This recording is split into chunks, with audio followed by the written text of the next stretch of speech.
Yo, what's up, Bad Union fans, and welcome to the Union News number 8. With you two analysts, myself, Schady, and myself, Shroomraver. Hello, everyone. So as Shady said, this is the Union News. Lots of games to go over. Well, I say lots, it's 6, as usual. As always. It's getting towards the end of the regular season, so a fair few sort of mid-table scraps going on this week, people looking for those last few playoff positions, and of course that one sort of big top-table duking out between Anima and Gabe, which we'll get onto in a short while, as that's the first game we're going to go over. Perfect. I think with that said, we'll just get straight into that game. Not too much of a preamble here. Yeah, we're just going to get straight into the first game, which, as I just mentioned, Anima and the Golden State Dragons versus Gabe and the LA Galaxy. Both sitting really close. I think they were the top two teams on the table at the time. Anima at 6-1, Gabe at 5-2, and Anima able to keep up these wins with a nice 2-0 victory, which is putting her in a really fantastic position, sitting at 7-1 right now, I think, after that game. There were some nice things on either side. It was nice to see Chesnor actually sort of hit the field for Gabe. I was really looking forward to seeing it. Love seeing Chesnor get used. But there were some things that he didn't bring. No Amber Pom, which I know that Anima was sort of, I guess, prepping for and maybe a little bit afraid of. Amber Pom has been a massive MVP for Gabe. Yep. Across the season. He was looking to be a bit more defensive. We saw dual screens Uxie just being a sort of thorn in Anima's side, difficult to take care of, and he needed it because of the very, very powerful and well covered Mega Metachan over on Anima's side. But once Uxie was gone, that Mega Metachan was really able to come through. Anima really just played a little bit better. Once Uxie went down, it was always going to be very uphill for Gabe. Despite some nice plays on his part, we saw Pursuit Escavalier for that Latios, which didn't quite manage. I think it lived at shout out to Miguel. It lived at 4 HP, I think, the Latios on the Switch. There are a few other unfortunate things for Gabe that we saw an overheat miss a bit later on, but I have to say I doubt it was game changing. Yeah. We also saw him go for Aquajet on a dry skin Heliolisk. I mean, that was probably just in case he knew would die. So. Yeah, I guess. Just in case. just in case it was a misgen or something. Sandvale. I mean, we've seen misgens happen, and they have come in clutch in sort of other leagues. So I HP guess Dragon. Possibly worth a try. HP Dragon, yeah. The old non-Sandrush Exodrill is always a problem as well. Sad. But Anima just built a very nice team. That I've actually written Hippopotas, but it's not Hippopotas, it's Hippowdon. Hippowdon EV'd to take, I think it was either a +2 return or 2 returns, and or a Hyper Voice, depending on what the Mega Altaria set was, which just shows the massive versatility of defensive Hippowdon. It can just take so many hits. And we saw Anima using those move weakening berries. I don't think they came into play. Nope. But Roselli Berry Latios with Tailwind I quite liked. Yep. And the Ockerberry Bisharp with enough special defense investment to take an overheat from the Rotom Heat. Once again, very nice team building from Anima. I can only imagine that Gabe prepped for the right team. He usually does. But Anima was just ahead at this time, and managed to get the win, as she's been doing pretty much all season. She's in a fantastic position at 7-1, really looking like a strong contender for the title. Yeah. And with that, we're gonna move on to the next one, which was between Richie and the Wurmple FC and Zenon and the Slovenian Arcanines. Another mid-table game, kind of. Yeah. And Zenon managed to get the 2-0 victory over Richie and his big threats. He brought the pain. Richie decided to bring Mega Mobile, Kieran Black, and Entei. Yeah. All of these being big threats, but Zenon had the bigger threat in the form of Keldeo, which managed to just pretty much beat Richie's team, and Mega Scissor decided to clean up at the late game. So those two coming really in clutch for Zenon this game. And I'm pretty sure those were the two that was still alive. Yeah, they were. So Richie didn't have switch-ins for the Keldeo too much, because Florida just got to it killed like it's nothing. Yeah. Because Florida is totally not a thing. just gone. Yeah. Monospecs Kelly was a really good choice on Zenon's part, and it just it put all kinds of pressure on Richie's team. But so did Richie's Entei, to be fair. As soon as Arcanine got crit with that very, very unfortunate turn, there were no switches on Zenon's side, and it was a bit of a sack festival, I guess. Yeah, it basically did come down to a sort of Entei versus Keldeo face-off. Whenever either one of them brought it in, they were sort of looking for something to kind of sack off, because, that's just the nature of it. Entei's ridiculously powerful, Keldeo too. I was a bit worried looking at Keldeo running 2 water and 2 fighting, but, didn't really matter in the end. It was all he needed. Yeah. I wouldn't say that that Richie played badly. Once again, he was just a bit outplayed in the end. Yeah, I think he made a couple of minor misplays that just cost him. It was such a close game. Yeah, and it came down to Zenon to sort of break the cycle of sacking things off to the big threats, making a very nice clutch U-turn with the Scizor on Kurz Black, where Richie was certain that he would have to go for the bullet punch. That allowed him to get massive U-turn damage on Jolteon on the switch. Jolteon, another very nice member of Richie's team. Yeah. That very nice signal beam play on the switch early to Crocodile. Very early loss of Crocodile for the Arcanines.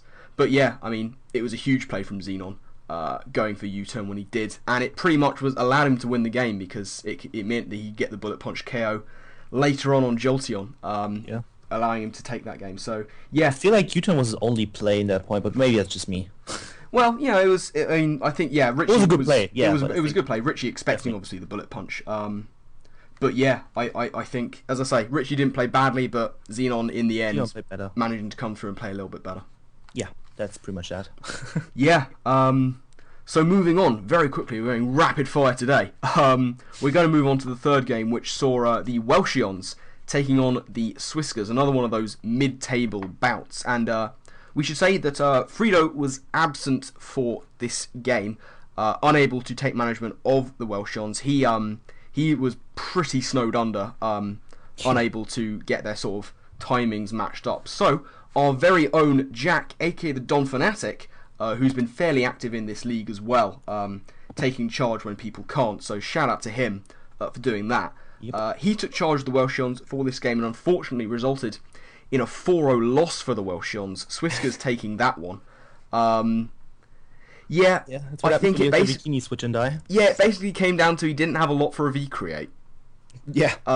He allowed Garchomp to take a bit too much damage, and when Garchomp went down, Victini could sort of kill all of the things. Yeah, that's pretty much that. Yeah. And Enzo built a very nice team. We saw another one of those neutral-natured mons. This time it was a Kyurem, serious Kyurem. He was taking it super serious. Serious business. It is serious business indeed. But yeah, Enzo was able to put huge pressure on Jack with the combination of Toxic Spikes and Victini. Which is deadly. Yeah, absolutely. And the thing is, Jack hadn't started badly. He had a very nice double early on, going into the answer to Venusaur, nicknamed so, on the switch to Venusaur. And, he was using Super Fang effectively on the switch, going for U-turn. It looked like he was starting very well. But unfortunately, Enzo, being Enzo, fantastic player in his own right, able to pull it back. Victini was just huge. Yeah, not an awful lot more to say on that. I was surprised to see Jack not bringing Zoroark. I mean, it's not a counter to Victini, but it's damn sure a check. Yeah, that is true. And that would have been... There was a trade. But we're talking about them later. Fuck! Once again, Schady getting ahead of himself. Always do that. One day, I mean, it's taking him 8 weeks, and he still hasn't learned when we talk about trades. It's only the second time. Shut up. Don't judge me. There it is. Yeah. I was a bit confused about Jack leaving Empoleon in on Victini when there were Toxic Spikes up. It would have been better, I think, maybe just for him to get on out of there. If he had to sack something else off, then so be it. But that was his way of getting rid of the Toxic Spikes. Empoleon, as we know, is a fantastic defogger. Mm-hmm. And with maybe 1, maybe 2 speed drops on Victini, Empoleon could have threatened it out with a Scald. and been able to maybe get another defog off at some point, get rid of those T-spikes, and just relieve a little bit of pressure. How much it would have mattered, I don't know. But yeah, it was just too much to handle. Victini and Toxic Spikes combined, too much to handle. And yeah, Also, Enzo if I able to take the win. correctly, Enzo didn't have Glaciate. Oh, I don't think so, no. So Garchomp would have been pretty good, but you just kind of let it die. Yeah. So Yeah, it was an answer. It seemed to be an answer to a fair few things, and really it needed to be focused on taking on Victini. It took too much damage from other things and just wasn't able to tank hits anymore. yeah. So with that, we're gonna move on to the next one, which was between Scissorsome and the Somerset Scissors and Eric or Ashnaker and the Bristol City Fletchlings. The Bristol City Fletchlings managing to get the 2-0 victory over the Somerset Scissors, which was a very, very entertaining game in my opinion. Sis kind of let his walls get weakened way too early, which led to Eric just kind of winning because of that. But Eric was unlucky. He had a very unlucky game, but he played it very, very well. And I don't have anything bad to say about Eric. Yeah. That was a really good game on his part. And Yeah. Sis, please stop clicking fake out. I thought you'd be saying that. Stop clicking fake out every damn time. It hurts me. Yeah, he didn't have too much. He's going for the safe fake out plays, and at the time he was going for it, not too much of a reason to do so. Yeah. But also, he saw an opponent locked in on knockoff, and he didn't go into the Lopunny, which, I don't know, I disagreed with that a little bit. Yeah.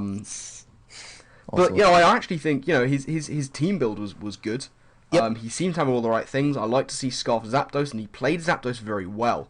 Yeah. I liked that he was the first turn we saw Talonflame matched up against Zapdos. Talonflame, incidentally, specially defensive, so it could tank the Volt Switch. I was really, really happy to see that. That was excellently well built by the Fletchlings, by Eric.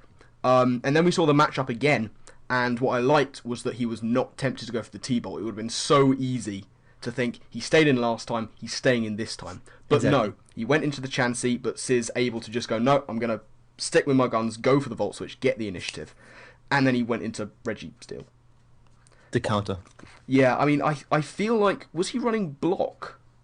I don't know. I feel like he might have been, was he running Toxic and Block? Nope, I know his team. I'm pretty sure he did not have block. I assume that was why he went into it. I guess he just wanted to try and get some Toxic pressure to force it out. I mean, he had Rock Slide. Yeah, he did have the Rock Slide. I liked Itemless Vaporeon.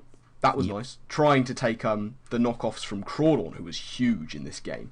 Yeah, unfortunately, he'd taken a bit too much damage by that point. Yeah. But yeah, a nicely played game, a nicely built team from Eric. As we say, he was unlucky. He went for a high jump kick on the Vaporeon, who protected, and then he missed his second one, which was very unfortunate. But he was running even HP, which was I mean, sometimes people do like to go with the odd HP, usually on sort of Stealth Rock weak switch-ins, but in this case it would have helped again. He would have just lived at 1 HP and just maybe been able to go for something else, I don't know.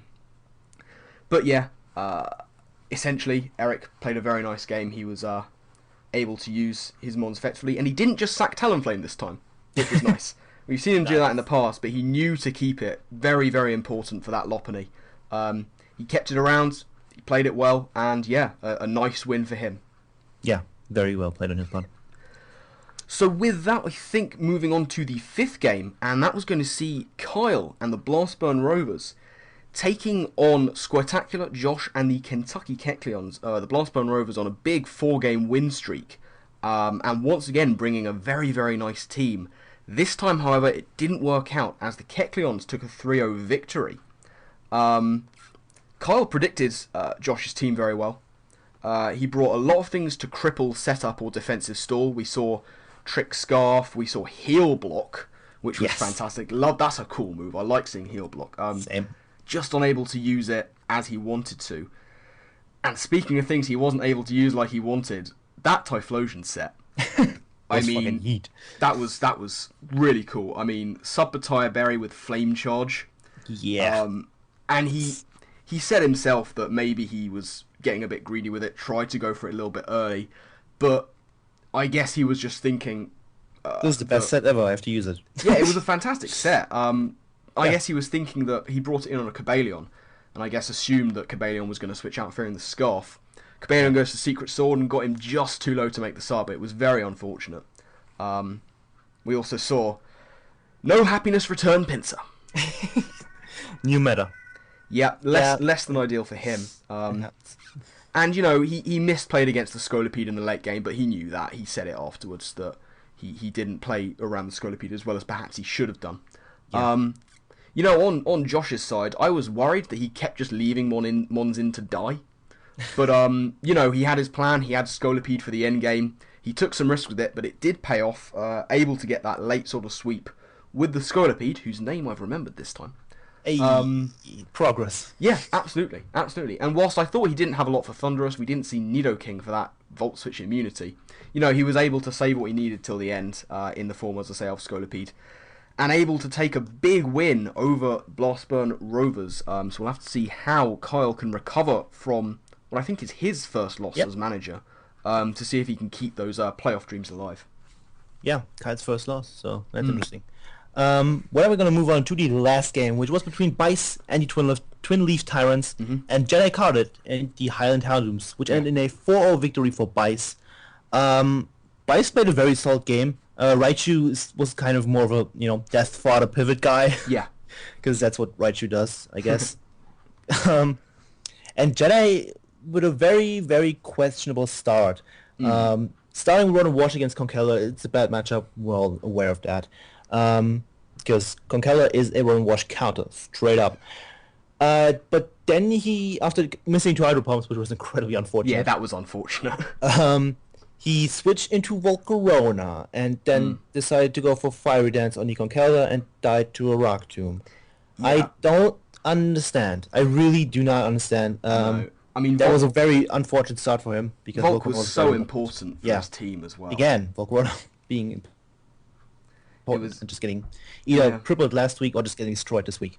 But yeah, Pais with the Rock Tomb Conkeller, really cool. Over Rock Slide.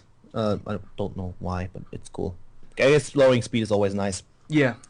And then later on, Jedi decided to sub with Mega Scepter on the Mega Pidgeot. I'm not sure why. Yeah, I wasn't sure about that one. His side isn't up yet, so we can't, guess from that. Which is kind of unfortunate. But yeah, 4 victory for Pais. He's set to the playoffs. I'm pretty certain.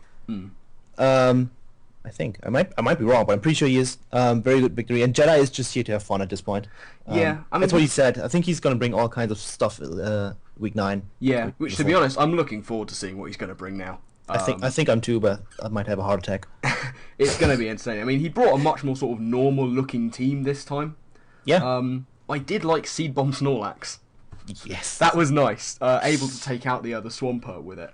That was fun to see. I enjoyed that. Snorlax has been looking good for him, actually. He's used it fairly well, I think. Yeah. But yeah, I would disagree with how he played Volk. It was very important for him, and he kind of just let it go.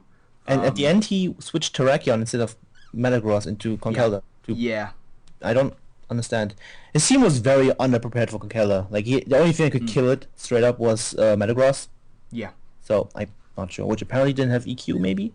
Yeah, it didn't look like he was packing EQ on it. He did bluff the choice item very well until the end. That's true. Which was very well played from him. But yeah, it would have been nice to see Earthquake on it. It just would have given him just a bit more of a chance, really. Especially when your opponent has an Aegislash. Yep.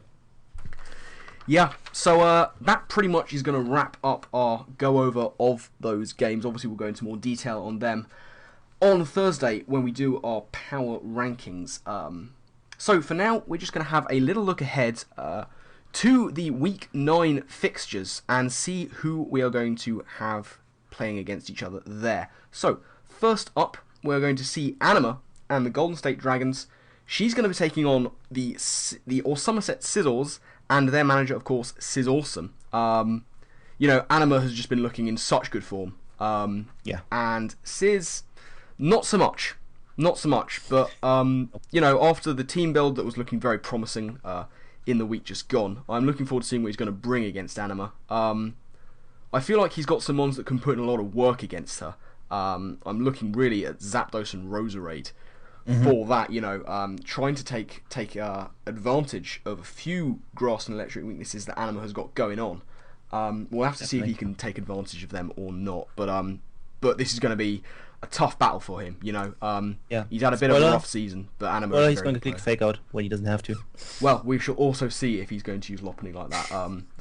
I love you, sis. You know that. So Sis, if you're watching this and you want to give Schady a coronary, I mean, do keep on clicking Fake Out. I'm gonna cry. Okay, with that we're gonna move on to the next game. Yeah. Which is between Witchy. Witchy. There it is. Richie and the Live Wurmple FC and Pais and the Twinleaf Tyrants. Yeah. Really interesting game. Richie still has a slim chance at playoffs, if not mistaken. I think possibly, yeah. If everything goes his way, I think there might still be a chance. Pais has his playoff spot pretty much locked up. Yeah. But definitely a very interesting game. Mm-hmm. No switches there. Incorrect. Oh wait, no, I saw it. I just saw it. Never, I didn't say anything. Pais is switching Avalok for Emboar. So, Avalok. Can I just say on that switch? Yes. Finally.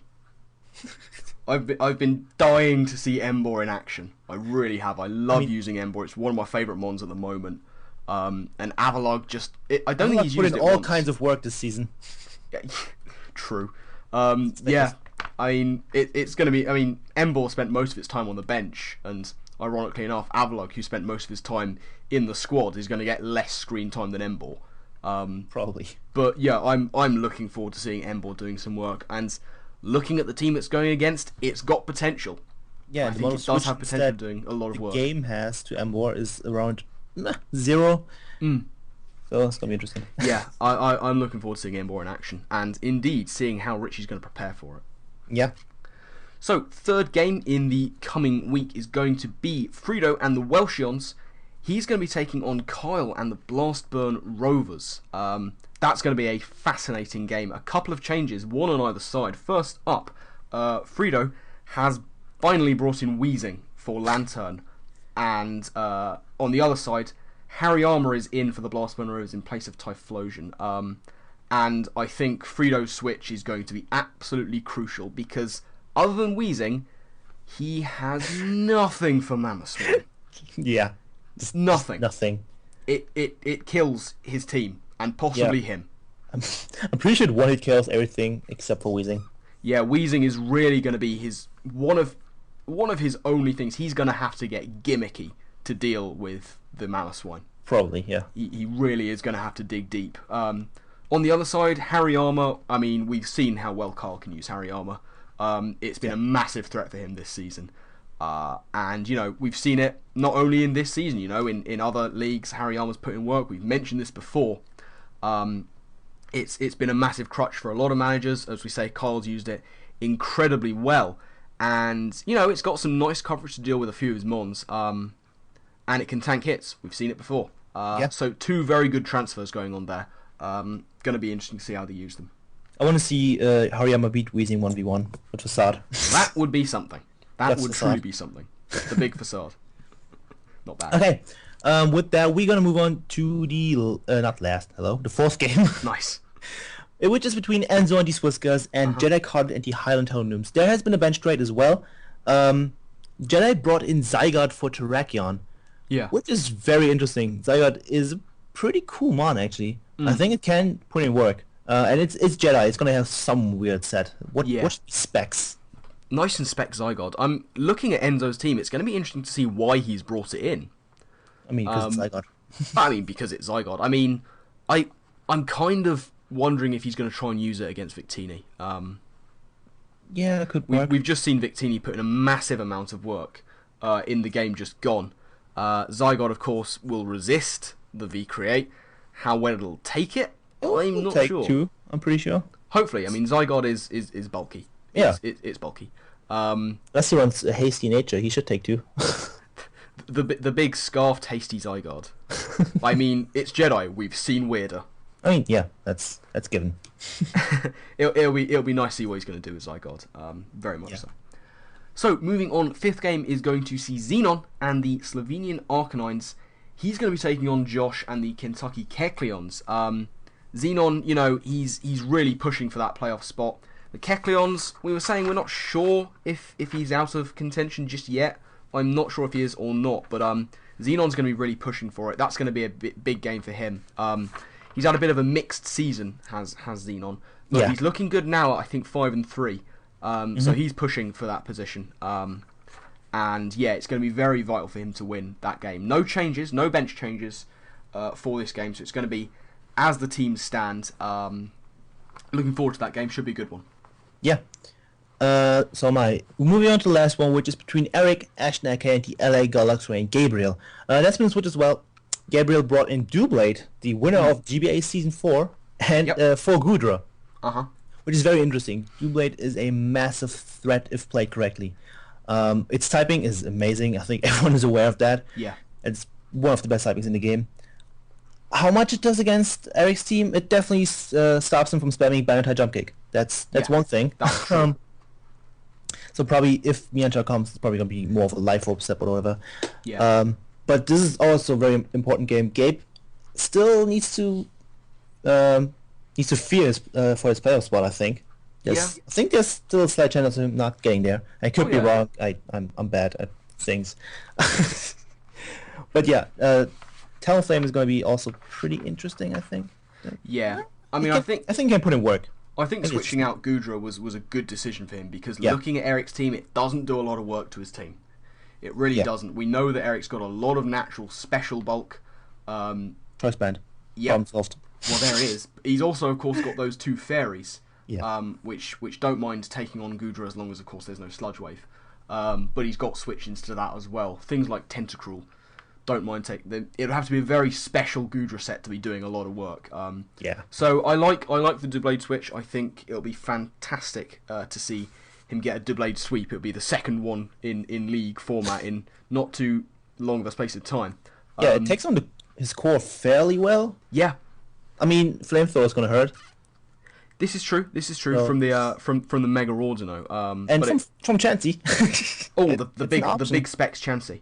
The big specs Chansey. Looking forward to seeing that in action. It can do a lot of damage to it core for sure. It can. So it'll be interesting to see if he manages to get that working. Yeah. So that is the rundown of the games to come in the coming week.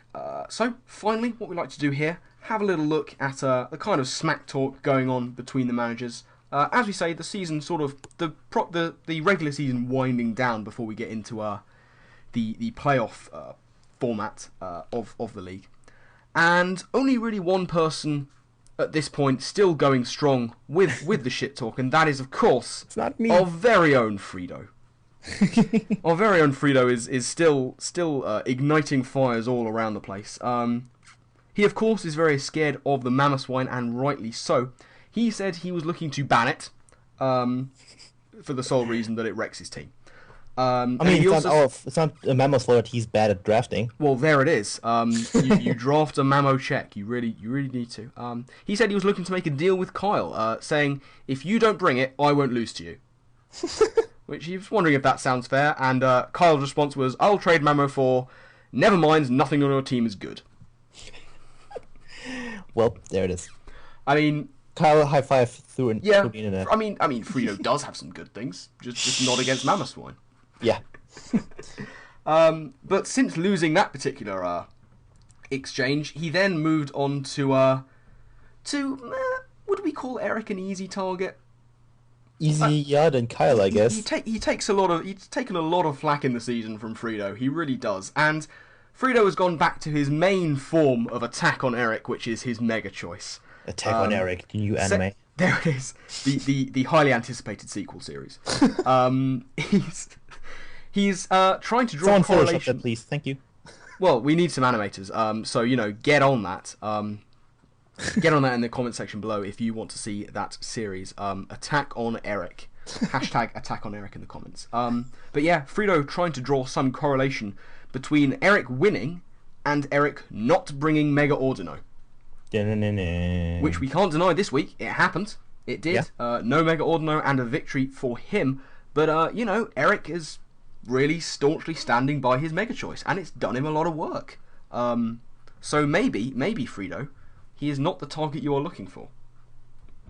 Maybe he is not. Maybe Coil is the target you're looking for. Maybe that victory is the target you're looking for. I mean, he would have to get good before that. It's interesting you should say that, because I don't think you've ever mentioned that before. No, I don't say it enough. He really has been struggling to get good, so he needs. Well, I mean, you're not to wrong. say it as many times as possible. You're not wrong. So, comment section. Do we think Frito will get good? Do we think that he is going to find a way around Kyle's Mamoswine? Let us know in the comment section down below what you think of that matchup, and indeed all of the rest of the Week 9 matchups. Mamoswine's going to flinch wheezing to death. Well, there it is. Schady is calling it, ladies and gentlemen. Schady is calling the flinch hacks from Mamoswine onto the wheezing. Or crit, depending on how. Either. Why not both? Yeah, see? It's easy. Well, there it is, ladies and gents. Those are the Week 9 matchups to come, and indeed our thoughts briefly on those Week 8 matches that have gone. So that is pretty much going to wrap things up from us. Thank you all very much for joining us. We do hope that you have enjoyed. As we said, leave your thoughts on who you think is going to be victorious in those Week 9 battles in the comment section down below. Schady, anything new to add before we take off? Draft a Mamoswine counter. Well, it's not get good, it's draft a Mamoswine counter. I mean, are they one and the same? Potentially. There it is. No further questions. Indeed. Okay, well, as we say, that is going to be it from us. We're going to take off. Next that you will hear from us will be on Thursday with the power rankings. Is that going to be our final power rankings? Nope. There's one more. There is one more. You are right. There is one more power rankings after next week's. After which, of course, we will be in playoff time. So from then on, it will only be sort of one video from us per week. But we'll get onto that in more detail next week. Yep. But as I say, next from us will be on Thursday with the power rankings. So hopefully we will see you all then. But for now, as I say, we're going to get out of here. Thank you all very much once again for watching.